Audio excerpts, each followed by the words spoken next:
Sadler, owner and Pilates instructor at River City Pilates in North Liberty, Iowa. And with me today is Kelly Sedlacek, author of Lessons from Living with Crohn's Disease.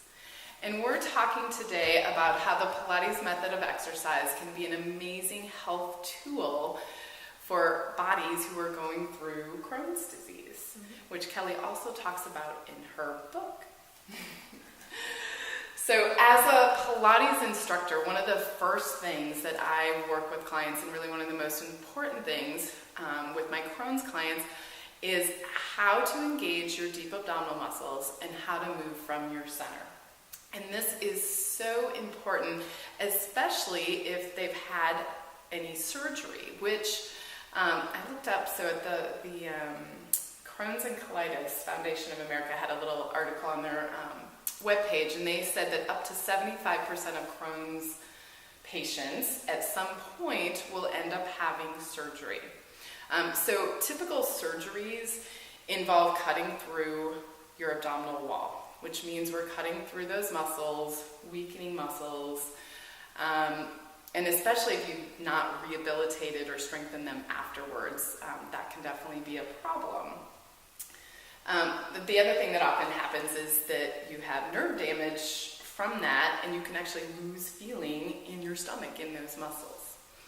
So weakened abdominal muscles can lead to other problems, most commonly back problems, but also muscle imbalances throughout the body. So important to start there, and something we do in Pilates all the time.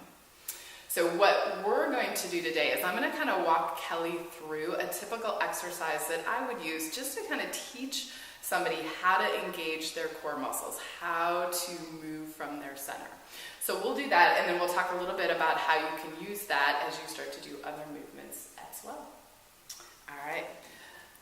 So to start off with, we're going to just start with a little breathing, and then we're going to talk about how to incorporate that core work or core engagement and how to find it.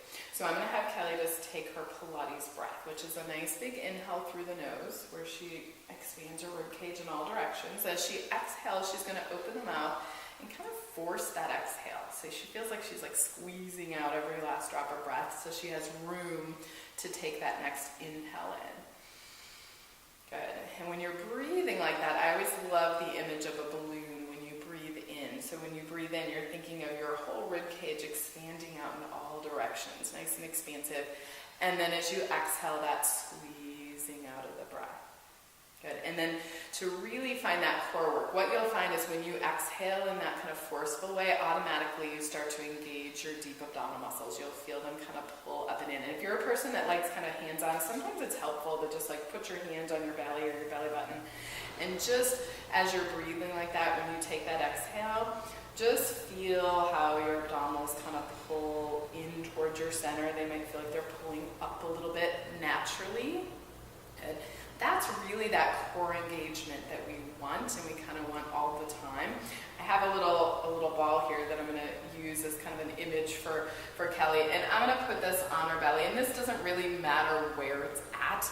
It's more of just an idea and an image. So what I want her to do is to keep doing that nice deep breath, and I want her to think about taking that ball and pulling it down and maybe up a little bit so that she almost creates this like hollow space for the ball. You're going to find that this is much easier when you exhale, but naturally when you inhale, sometimes we want to let go or not hold the abdominals in, so that ball can be like a great little reminder. If you feel it move too much or roll off, you know that you're pushing out instead of knitting everything in towards your center. Yeah. And we'll have Kelly just do one more breath like that. So another image that can be nice when you're trying to find this core work is, I like the image of kind of those old-fashioned corsets that would wrap all the way around your waist. And if you can imagine somebody tightening up that corset and how you would have to pull everything in to kind of fit in there, that can give you that feel of engaging from your center. So this idea of how to engage our abdominal muscles is something we use all the time in Pilates and our movement, because we want to keep our abdominal muscles engaged so that we kind of initiate movement from there. I'm going to have Kelly show just some little knee folds so we can kind of see that in action. She's going to open her feet up just a little bit, like hip width apart, And I'm going to let that ball stay there. So it's a great, great reminder and great feedback on there. So what she's going to do is inhale, draw her right knee in toward her chest.